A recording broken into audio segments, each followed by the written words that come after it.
estudiando, viendo, observando,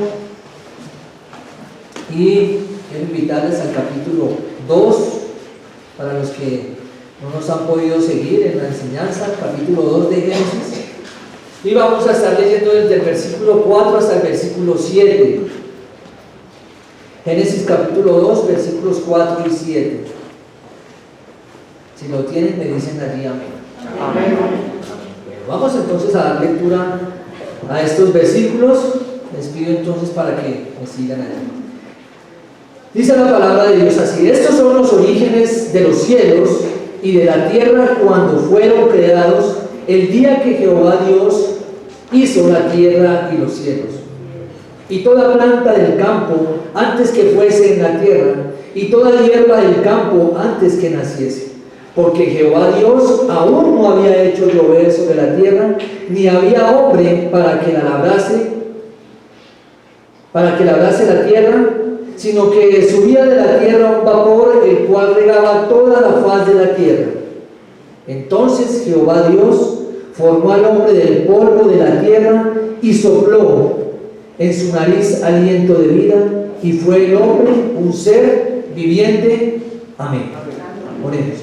Dios, amado Padre, en esta mañana, qué bendición y qué maravilla acercarnos a ti, poder despertar, precioso Padre, con el deseo de acercarnos, bendito Señor, a adorarte, porque es para ti, Padre, que hemos venido, es a darte este culto, Señor, esta adoración, apartar el tiempo de este día, Padre, para exaltar tu nombre, para venir y darte las gracias por tus grandes y maravillosas obras y beneficios, bondades, misericordias que has tenido con nosotros.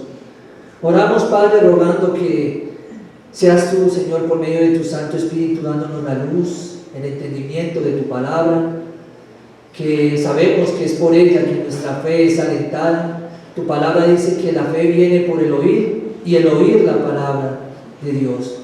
Y es por eso que es un deleite para nosotros, Señor. No es una carga el congregarnos, no es una carga, Padre, el venir a adorarte. Es un privilegio que tú nos das, del cual estamos agradecidos. Oramos para que hables a través de tu palabra, nos ayudes a comprender este texto que hemos leído, a extraer los tesoros que allí están, y también, Padre, nos ayudes a dar valor a todo lo que tú haces a favor del hombre. Oramos, bendito Señor, que nuestra vida y todo lo que hagamos, precioso Dios, sea grato, Señor, mientras estemos aquí en la tierra. Te pedimos, Padre, que ¿quién mejor que tú ministres a nuestro corazón? Si necesita consuelo, lo consueles. Si necesita ser exhortado, lo exhortes. Si necesita ser edificado, tú lo edifiques por medio de tu santa e inerrante e infalible palabra. Te damos gracias en el nombre de Cristo Jesús. Amén. Amén. Bien, nos encontramos entonces ya en este capítulo 2 y ya los versículos 4 y 7 de él. Y estamos parados, ahí miren sus Biblias, estamos frente a uno de los pasajes más atacados de la Biblia, de la Escritura, por los escépticos, por la alta crítica, como dicen algunos teólogos. ¿Y por qué razón es atacado estos versículos o este texto que hemos leído? Por la simple razón de que para ellos se dice que hay una controversia, no, hay una contradicción, mejor dicho, una contradicción entre lo que se narra del capítulo 1 y lo que aquí se describe y es narrado por Moisés, que es el autor de este libro, en el capítulo 2, versículos 4 y 7. Por estas razones, este es uno de los pasajes más, como les dije, atacado, que dicen ellos que desvirtúa lo que en la palabra se dice en cuanto a lo creado. No solamente esto, por esto sucede desafortunadamente que a raíz de una mala interpretación pasan estas cosas, que no hay claridad y solamente se levantan para atacar y decir que no es veraz la palabra de Dios o lo que aquí se narra y se describe en cuanto a lo creado. a lo que se hizo en cuanto a los orígenes. Vamos a ver algunos puntos, ¿por qué no? Digamos, en el Génesis capítulo 1, versículos del 1 al 2. En Génesis capítulo 1, versículo 1, mejor, Moisés relata la creación del universo, los cielos, las galaxias, la tierra y al hombre. Todo eso lo vemos en Génesis capítulo 1. Todos esos versículos nos narran todo eso, ya lo hemos visto. Y hasta el capítulo 2, versículo 3, vamos a ver cómo Moisés está narrando, describiendo todo lo creado allí. Esto para entrar en contexto. En Génesis capítulo 2, versículo 4, comienza el relato de la historia del cosmos, ¿sí? Que ha sido creado y que está recién acabado. Todo esto se describe en el capítulo 2, versículo 4 en adelante, ¿sí? Pero vamos a ver por qué se describe de esta manera. Lo primero es concerniente a que el hombre es el fin. Por eso vemos que en el primer capítulo, en todos estos versículos hasta el capítulo 2, versículo 3, vamos a ver que el hombre es colocado allí y todo es creado con el propósito y fin de colocar al hombre allí, en este lugar, ¿sí? Lo segundo es que ahora se menciona y se colocará en el centro de la creación, ¿sí? Al hombre, porque es el quien va a pasar a ser el protagonista. Entonces, dicho en otras palabras, Dios en el capítulo 1 o Moisés está narrando, está mostrando lo que Dios ha hecho, tanto los cielos, la tierra, el cosmos, las galaxias, todo allí, el lugar, su entorno. En los últimos versículos del capítulo 1 coloca al hombre. Y en el capítulo 2 ya pasa a ser, versículo 4, el hombre el protagonista. Entonces, ¿ya en qué se va a centrar el autor de este libro? En describir, o Dios por medio de Moisés, de describir cómo hizo lo que vamos a ver en esta mañana y cómo además hizo al hombre. Por eso se va a centrar en eso. Entonces, eso nos va a ayudar a entender de que no hay una contradicción. Dios va a detallar un poco más, ¿sí?, esa obra maestra que hizo. Por eso es que vamos a ver en detalle cómo fue hecho el hombre. Y eso es lo que nos vamos a ver en estos versículos, del 4 al 7. Además, para tener estos puntos en cuenta es necesario que tengamos muy presente lo dicho en el capítulo 1, para poder entender bien lo que se está describiendo en los versículos 4 y 3. Un teólogo y maestro del Antiguo y del Nuevo Testamento llamado Luis Evis Carballosa, español, yo sé que muchos lo han oído por medio de BBN, nos dice que en el capítulo 1 el hombre es la corona del proceso de la creación y en el capítulo 2 es la partida de la historia de la humanidad. Entonces, el hombre en el capítulo 1 es la corona de la creación. Nosotros, o yo lo titulaba, la pincelada maestra del artista, el hombre. Pero ahora, de allí para allá, de allí, del 2 en adelante, es la partida de la historia de la humanidad. Desde allí se comenzará a hablar del hombre y todo lo que tiene que ver con él. Así que esto es lo que en teología se le llama antropología, la doctrina del hombre. Antropología, vamos a estar viendo unos pequeños cositas hoy de esto, de esta materia, antropología, doctrina del hombre. Bueno, ¿qué más tenemos que decir entonces? Que en Génesis 2:4 también hay algo especial. Desde este versículo comienza a desplegarse una narrativa que culminará hasta Génesis capítulo 4, versículo 26. ¿Sí? Desde el capítulo 2, versículo 4, comenzará a desplegarse, ¿sí?, a desplegarse y a narrarse una serie de sucesos que tienen que ver con el hombre y que van hasta el capítulo 4, versículo 26. Primero, de lo que vamos a ver allí en esta lección, en esta porción de la escritura o de este libro en particular, la creación y la puesta a prueba de Adán y Eva en el paraíso. Eso es lo que vamos a ver en el capítulo 4 versículo 4 al 25 del capítulo 2. También su caída en pecado y sus consecuencias, que lo vamos a ver en el capítulo 3. En el capítulo 4, versículo 1 al 24, vamos a ver el aumento de pecado en la descendencia impía de Caín. Y vamos teniendo un contexto, ¿no? Como un bosquejo de lo que vamos a estar viendo en esa porción de la Escritura, y en especial de este libro de Génesis. Y por cuarta sección está la preservación de un remanente piadoso en la descendencia de Set, que se encuentra en el capítulo 4, versículos 25 y 26. Eso es lo que vamos a estar observando aquí. Entonces vemos una porción importante a la cual vamos a comenzar hoy a introducirnos. Vamos a comenzar hoy a explorar y a ver, tal vez ustedes van a recordar, sí, esto ya lo sabía.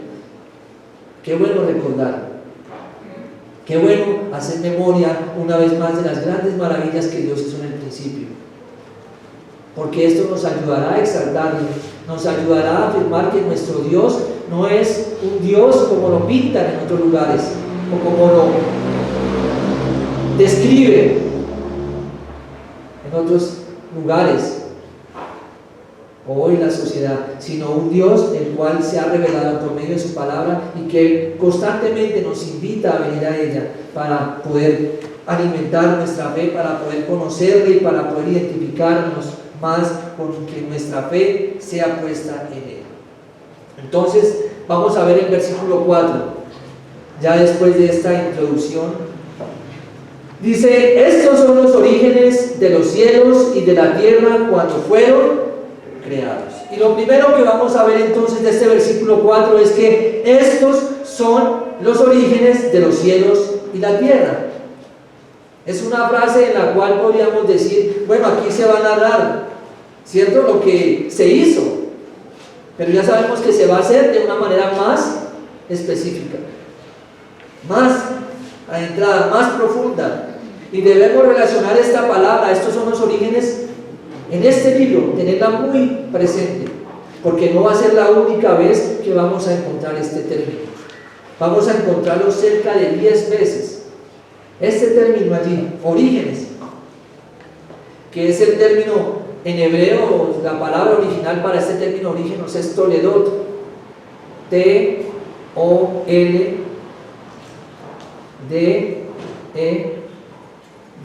Toledot. Ahí lo tenemos, T-O-L-E-D-O-T, que traducido como orígenes y que algunas ocasiones se traduce como la historia de o la genealogía de los orígenes. El Toledot quiere decir con genealogía e historia. ¿Y dónde vamos a encontrar estos términos entonces? ¿Con qué frecuencia? Ya lo dije, lo vamos a ver casi 10 veces en el libro de Génesis. Lo vamos a ver en el capítulo 5, versículo 1. Si quieren, pasen algún momento su hoja y lean y acompáñenme en el versículo 1. Y ahí se dice: este es el libro de las generaciones de Adán. Ahí pueden colocar: este es el libro de las Toledot de Adán.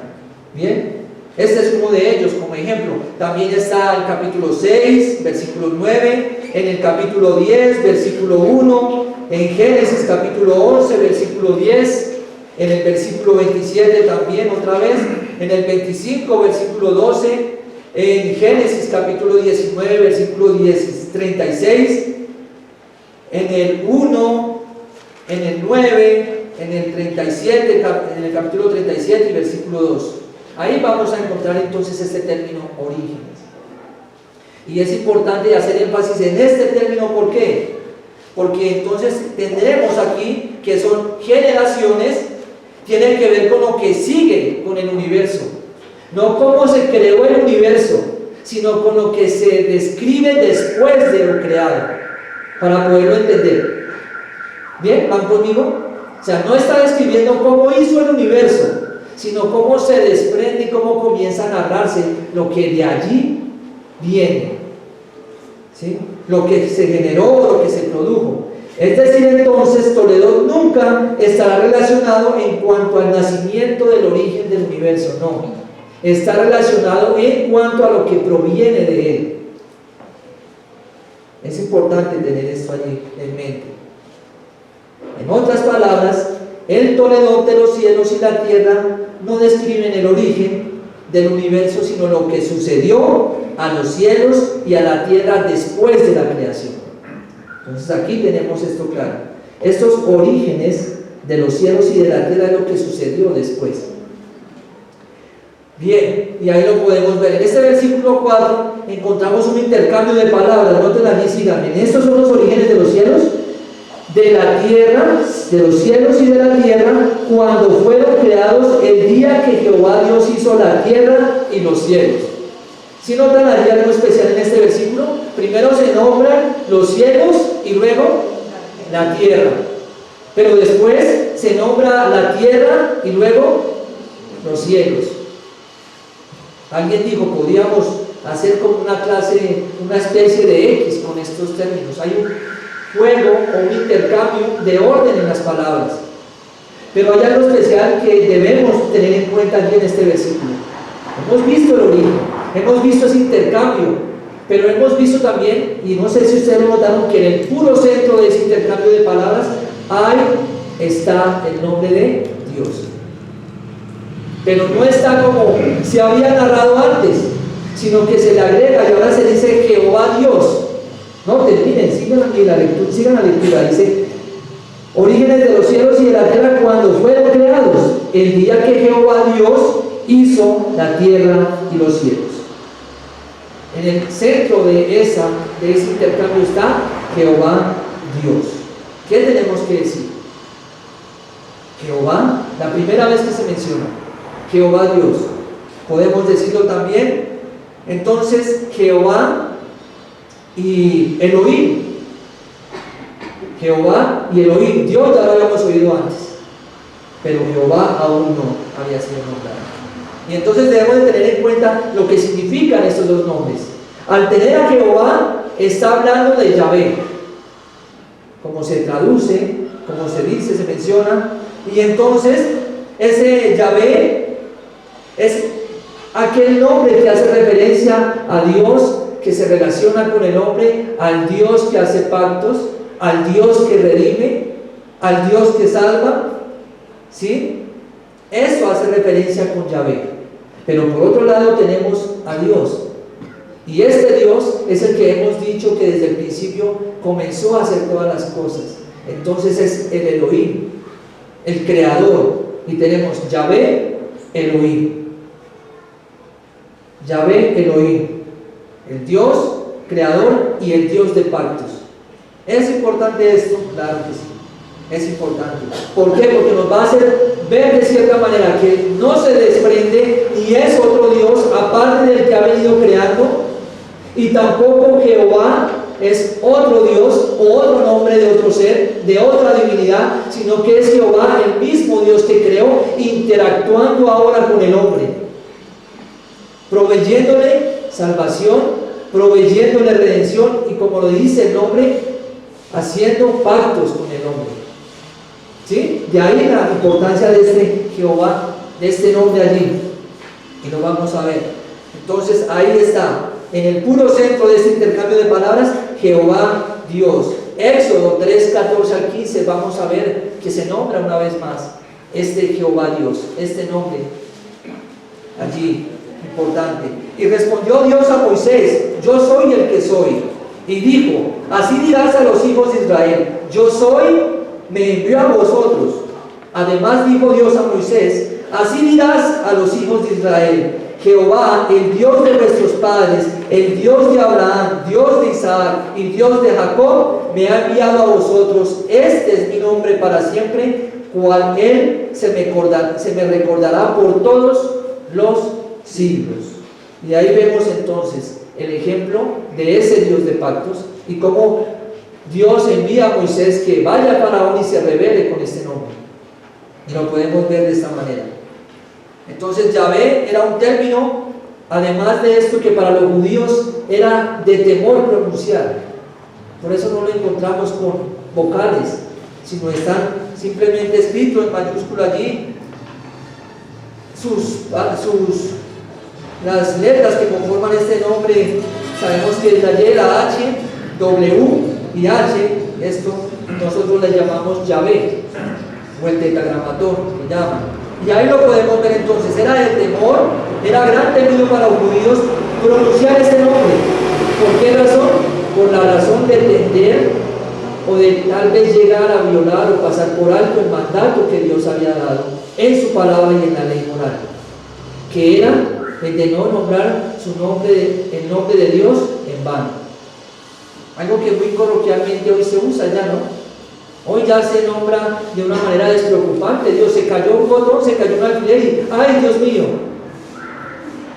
¿Sí?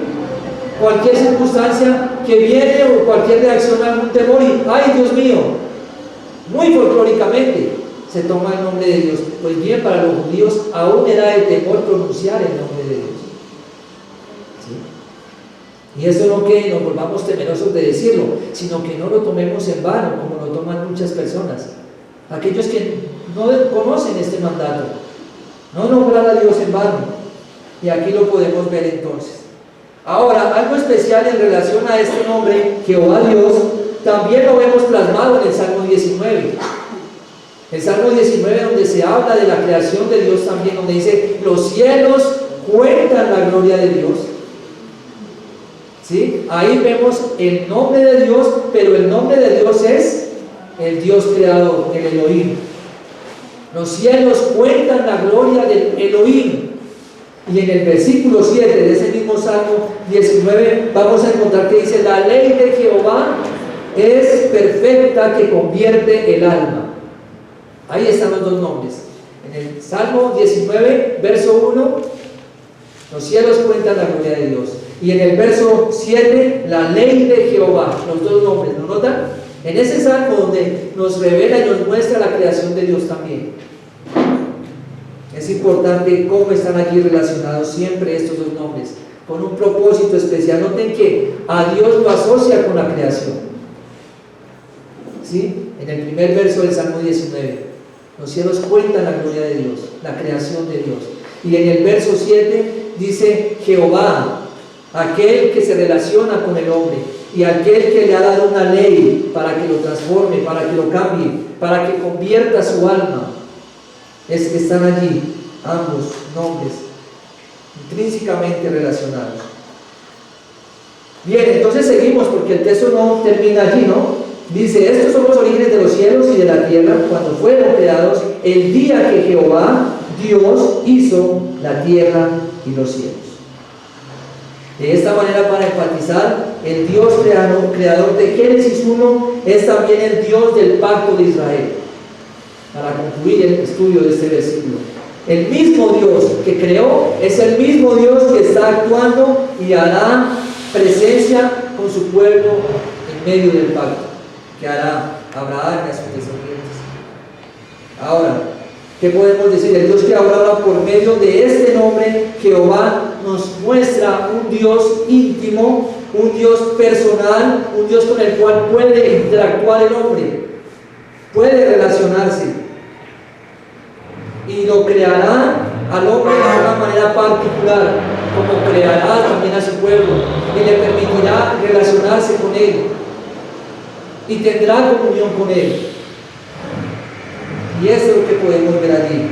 Lo forma de manera particular con una intención especial, y es la de relacionarse con él. Relacionarse con él. Jehová relacionándose con lo creado.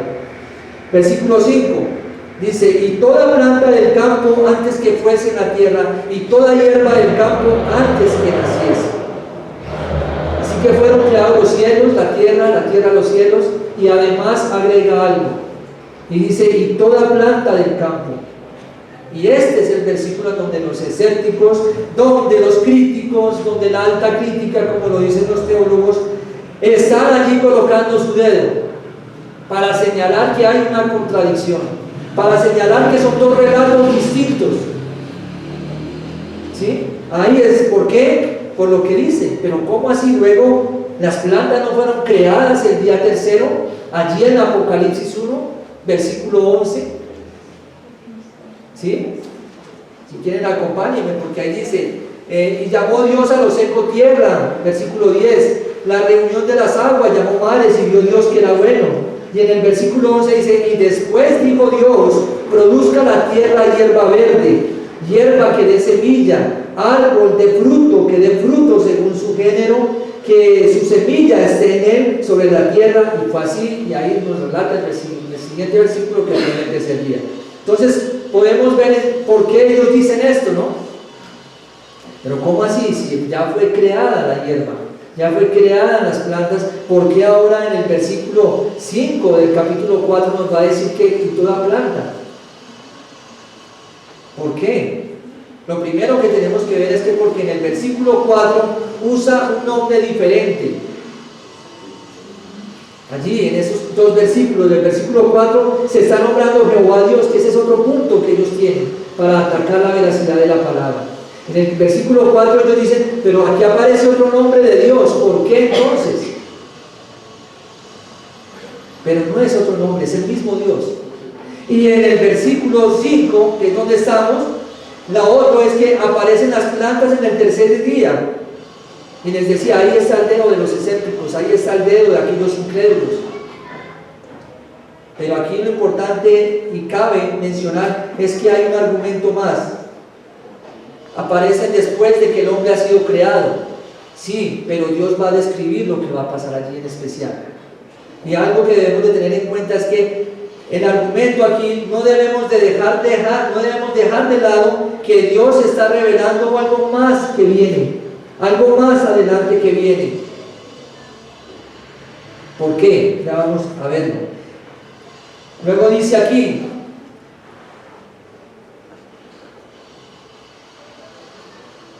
en cuanto al primer argumento, no debemos de dejar de lado que Dios se está revelando y más adelante lo hará con Adán.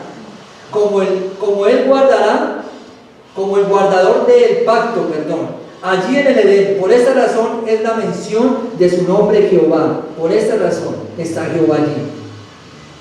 Ahora, en Génesis capítulo 2, versículos 17 y 18, dice, y mandó Jehová Dios al hombre, diciendo, de todo árbol del huerto podrás comer, mas del árbol de la ciencia del bien y del mal no comerás, porque el día que de él comieres ciertamente morirás.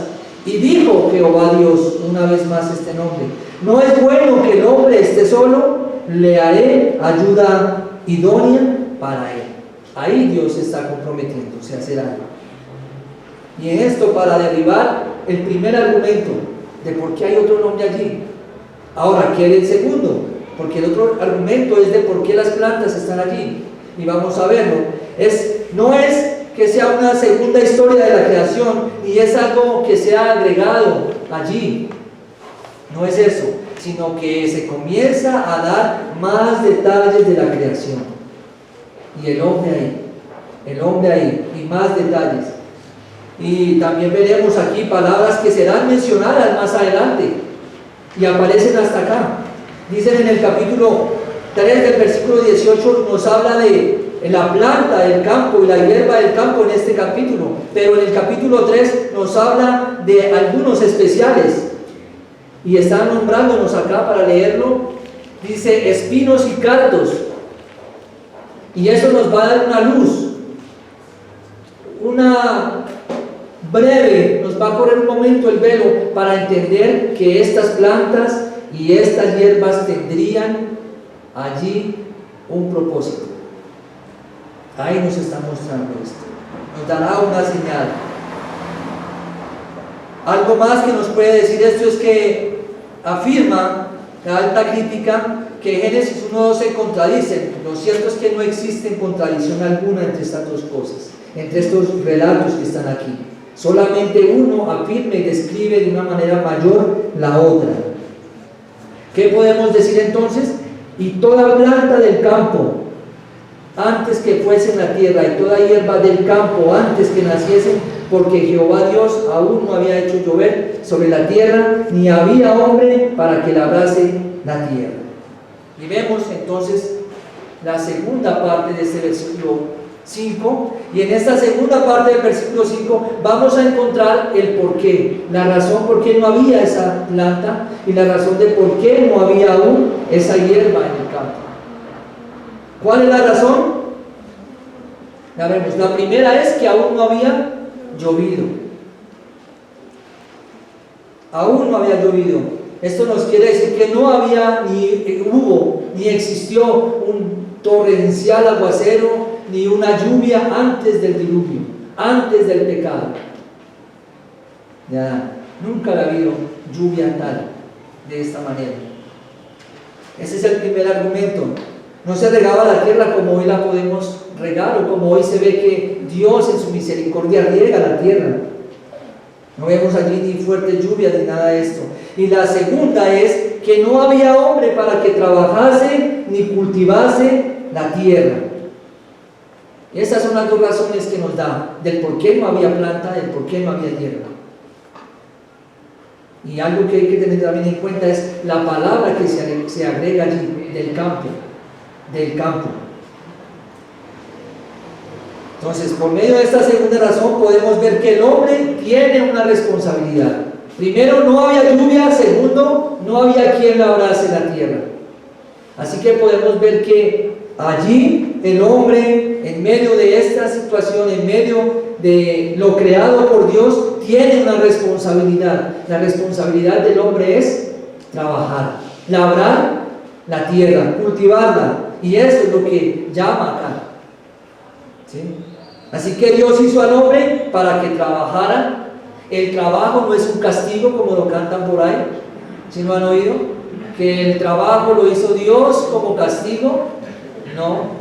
Aún antes de la caída ya Dios había hecho al hombre con un propósito: trabajar, cultivar, sojuzgar la tierra, ¿sí? Explorarla, administrarla, cuidarla.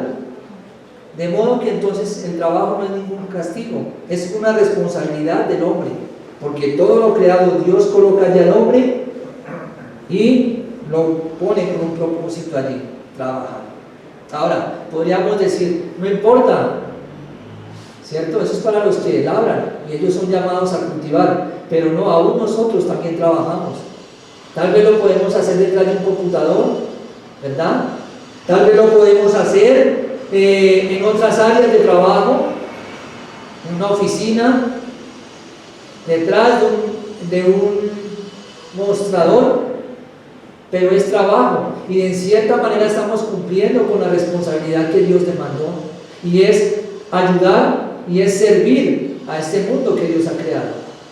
Es un trabajo, así que el trabajo es una bendición. ¿Y qué podemos decir referente al trabajo? ¿Dios hará énfasis en el resto de su palabra en cuanto al trabajo? Por supuesto que sí. En Proverbios capítulo 22, versículo 29 dice: ¿Has visto hombre solícito en su trabajo? Delante de los reyes estará. No estará delante de los de baja condición. Y ahí hace referencia al trabajo. No a un trabajo mediocre, no a un trabajo regular, no de un trabajo limitado, sino a un trabajo que se hace con diligencia. Un hombre solícito. ¿Se considera usted un hombre solícito? ¿Se considera usted una mujer solícita? ¿O es aquella que si le dicen corra la silla 3 centímetros de una vez está cobrando más? No, pero eso va a dar un poquito más. ¿Sí? Eso va a subir el costo, me tiene que subir el sueldo porque hay que correr 3 centímetros más la silla. O tal vez somos limitados. Si nos dicen haga esto, eso no más hacemos. Hay que tener cuidado. Dios dice que delante de los reyes sentará a aquellos que son solícitos. Y no estará delante de los de baja condición. Podríamos decir entonces, no empobrecerá. ¿Sí? Habrá momentos de necesidad, de escasez tal vez, pero noten que aquella persona diligente nunca estará ampliamente sentado allí, acostumbrado a una situación así. Siempre estará buscando qué hacer. Proverbios 24:10 también dice: si fueres flojo en el día de trabajo, tu fuerza será reducida. Aquella persona que le cuesta trabajar, esforzarse en un día de trabajo, esforzarse por lo que está recibiendo de su trabajo, su remuneración, aquella persona que le cuesta hacerlo en el día de trabajo, ¿qué pasará con su fuerza? Se reducirá. Es muy clara la palabra en estos versículos en cuanto al trabajo. ¿Qué más tenemos entonces que decir de este versículo 5? Al hombre le invita a trabajar, al hombre labrador le invita a trabajar, pero también le invita a trabajar de la mano con él. Y eso lo podemos ver en este versículo 5, porque no solamente dice al hombre que debe trabajar, que no había hombre que no estuviese allí para labrar, sino que antes de eso ha nombrado la lluvia. ¿Y quién envía la lluvia a la tierra? Dios. Es voluntad de Dios. Y ahí está entonces el hombre trabajando de la mano con Dios, dependiendo de Dios. El hombre labra y espera que Dios envíe la lluvia. Eso es lo que debemos hacer. El hombre trabajando en conjunto, en dependencia con Él. El hombre para cultivar la tierra y Dios es quien envía la lluvia. En el versículo 6, y ahora se nos dice y nos describe de qué manera entonces la tierra recibía o tenía agua allí. Dice, sino que subía de la tierra un vapor, el cual regaba toda la faz de la tierra. Y ahí podemos entender más. No había lluvia, ¿por qué? Porque de la tierra subía un vapor. Algunos podrían decir o traducirlo según el texto original, una neblina extensa. Y podemos también decir un flujo que subía de la tierra hacia arriba. De la tierra iba hacia arriba. Era la manera en que el agua llenaba la tierra, era la manera en que estaba allí. No había un ciclo como lo hay ahora, ¿no? No estaba ese ciclo allí hidrológico, como lo podemos ver, donde vemos vapor, vemos nubes, vemos agua que cae. No existía de tal manera. Dice un comentarista, un vapor probablemente causado por la diaria evaporización y condensación que ocurre debido al cambio de temperatura entre el día y la noche. Y hasta ahí ya había día y había noche. Y hasta ahí de seguro habían cambios climáticos que hacían que el agua que estaba aquí subiese y luego regase como neblina, como una densa neblina. Ese vapor subía, se condensaba y se precipitaba como una lluvia. Esto para poder entender entonces por qué no había lluvia y cómo, sin embargo, el agua estaba allí y había y cubría también la tierra. Ahora, en el versículo 7 se nos dice, entonces Jehová Dios formó al hombre del polvo de la tierra y sopló en su nariz aliento de vida y fue el hombre un ser viviente. Entonces, no es un relato aislado como ya lo hemos visto.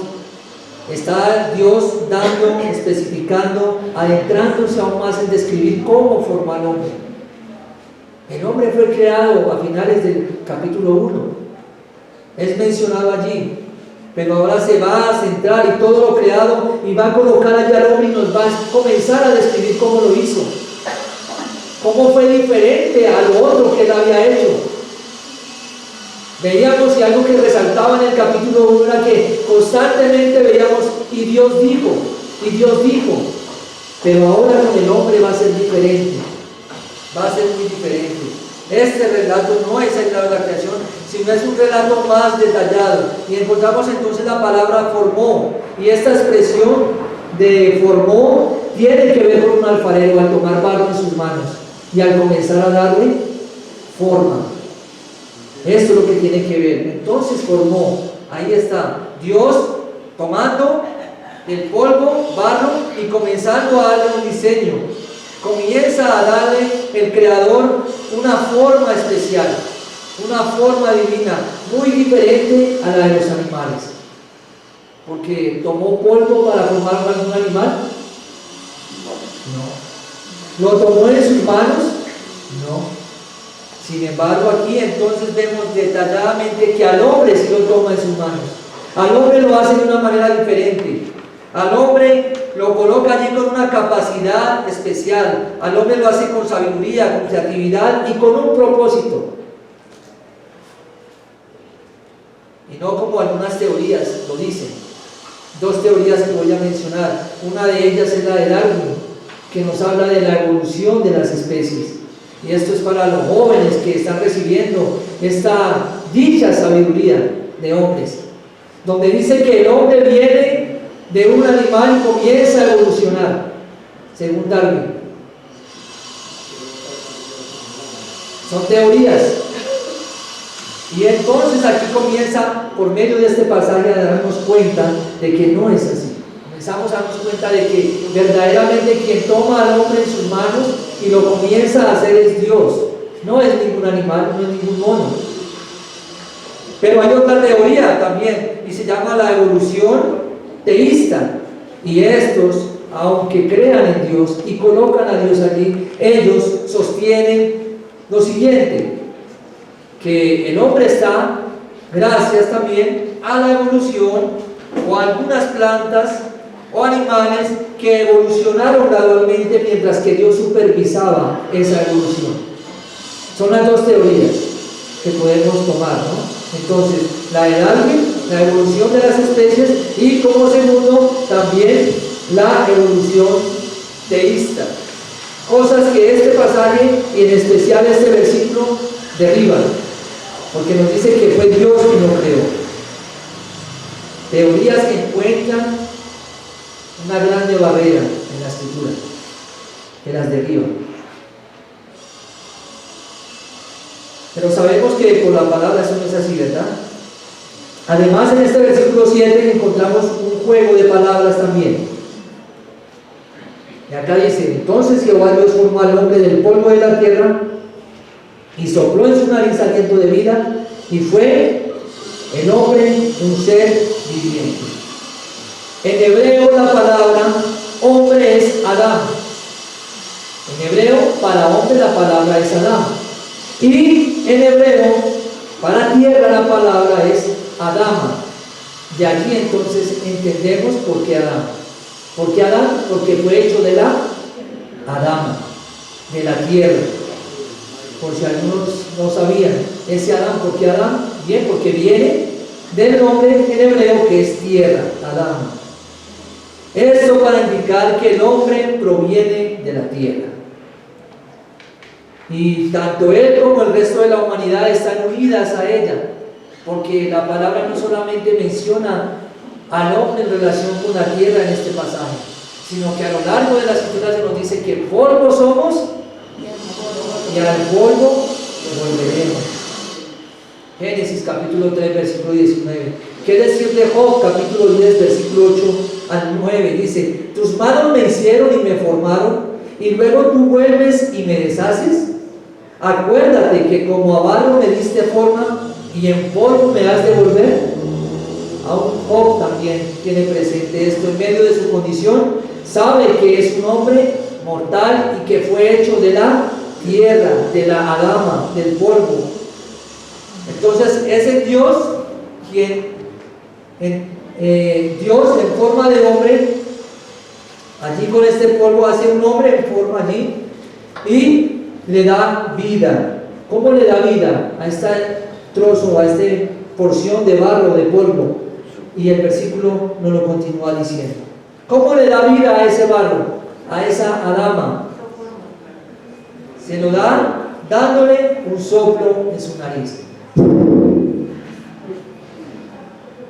Eso hace Dios. Toma su figura y sopla en ella. Bien, estaban dormidos, ¿no? Y ahí sopla y le da vida. Entonces el hombre está compuesto allí. ¿Fue hecho de dónde? De la tierra. Y también recibe ahora un toque divino, el soplo de Dios. El soplo de Dios está allí. La vida del hombre se produce directamente a raíz de ese soplo. Fue Dios quien sopló de una manera única y especial, íntima con el hombre. No tomó un animal y lo sopló. Tomó solamente al hombre. ¿Y por qué tomó solamente al hombre? Porque lo hizo a su imagen. Razona, se comunica, es moral, toma decisiones. Eso lo hace diferente a todas las especies. Lo habíamos visto. Y entonces nos dice el texto que fue el hombre un ser viviente. Vemos, de la tierra lo toma Dios, sopla en él aliento de vida y lo hace un ser viviente. Como resultado de haber sido soplado por Dios, o de ese soplo divino, Dios allí coloca vida en el hombre. En otras palabras, tiene la capacidad de vivir, de llevar a cabo todo lo que Dios le ha demandado. Tomar la tierra, subyugarla, llenarla. Y esto es lo que nos dice aquí. Podemos entonces ver, y como conclusión ya de este pasaje, y de ver todo lo que encierra los nombres Jehová Dios, de ver todo lo que encierra en cuanto a cómo era la lluvia, cómo era antes, y cómo había agua en la tierra, y de qué manera allí estaba presente, y cómo Dios toma al hombre, lo forma, y con sus propias manos le da un diseño divino, especial, le sopla, le da vida. ¿Qué podemos concluir? Primero, el Dios creador y Señor de pactos, Jehová Elohim, decide describir más acerca de lo creado, porque es el hombre quien va a tomar protagonismo el resto de la escritura. No va a ser el principal, porque sabemos que hay un principal, hay un personaje que sobrepasa, que es Jesucristo, pero el hombre está allí, y el hombre comienza entonces a hacer presencia, y Dios comienza a describir cómo es su creación, cómo fue hecho. Segundo, que podemos ver acá, el hombre fue hecho de la tierra, no fue hecho, como lo dice Matthew Henry, un puritano, y quiero basarme en esas palabras que él dice para traer la conclusión, y dice lo siguiente: el hombre no fue hecho de oro en polvo, ni de diamante triturado, sino de barro común, del polvo de la tierra, y moldeados como una vasija de barro. Hermoso, porque muchas veces creemos ser formados del oro en polvo, y se nos llena nuestra vida de orgullo, de soberbia. A veces pensamos que somos diamantes triturados, y nos cuesta interactuar con otras personas, porque nuestro ego no es igual al de ellos. Pero aquí, por medio de la palabra, Dios nos llama y nos insta a que somos hechos ¿de qué?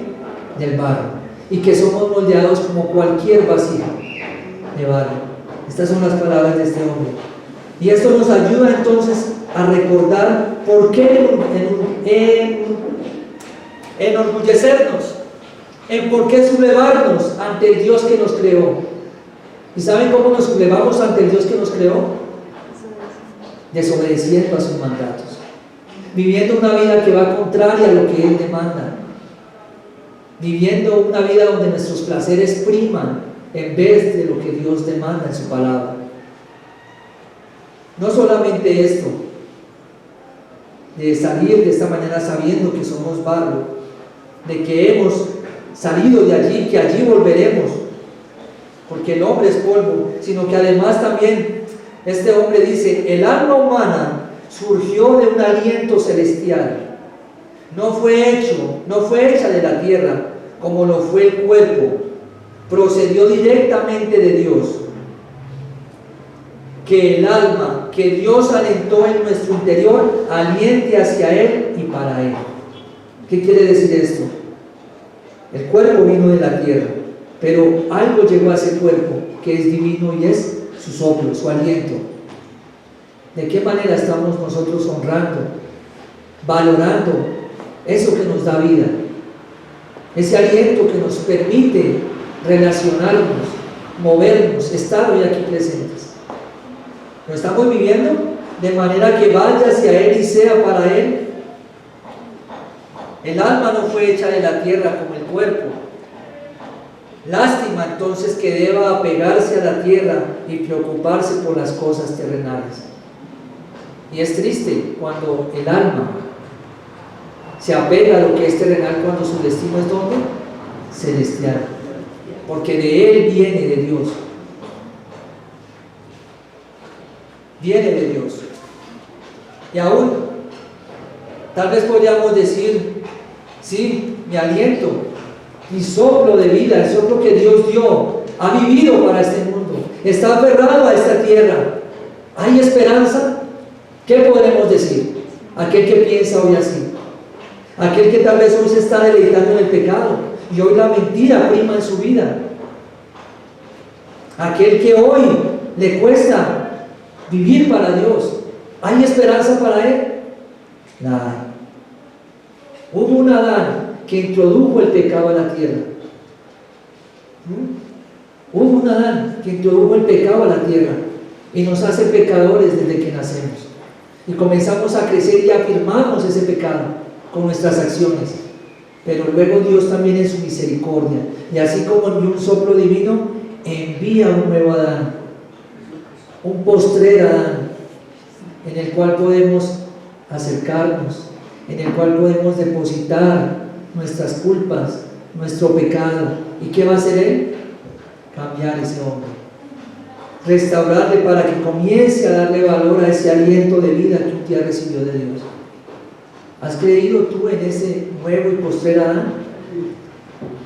¿Vives para Cristo o vives para tus placeres? ¿Qué tal si en nuestra vida tomamos nuestro tiempo para pensar en eso? ¿Estamos dando valor a ese soplo divino? ¿O ese soplo divino se está deleitando en los placeres de este mundo? Meditemos en eso. Que el Señor nos ayude. Que el Señor nos ayude y nos guarde a vivir para Él cada día. Oremos.